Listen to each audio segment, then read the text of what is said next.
जी अस्सलाम वालेकुम, मैं हूँ शाहपारा और मैं आप सबसे एक बात शेयर करना चाहती हूँ। मेरे अकाउंट फेक यूज़ हो रहे हैं, जो लोग धोखा दे रहे हैं सब लोगों को। तो इंस्टाग्राम, फेसबुक और भी बहुत सी आईडीज़ हैं। मेरी सिर्फ एक ही ओरिजिनल आईडी है, शाहपारा मानो, टिकटॉक की, जो मैं यूज़ करती हूँ। इसके अलावा मेरी और दूसरी कोई आईडी नहीं है, ना फेसबुक की है ना इंस्टाग्राम की है। प्लीज़ आप सबसे रिक्वेस्ट है कि आप सब उसे ब्लॉक करें और उसको रिपोर्ट मारें। वो बिल्कुल ओरिजिनल आईडी नहीं है, कोई फेक इंसान है जो मेरी आईडी यूज़ कर रहा है।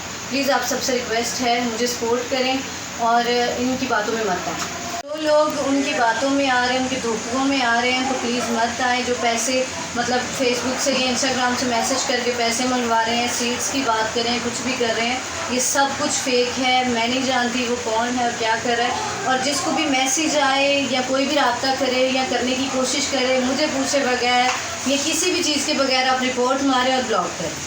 मेरा और कोई कंसर्न नहीं है और प्लीज़ इनके धोखे में मत आएं।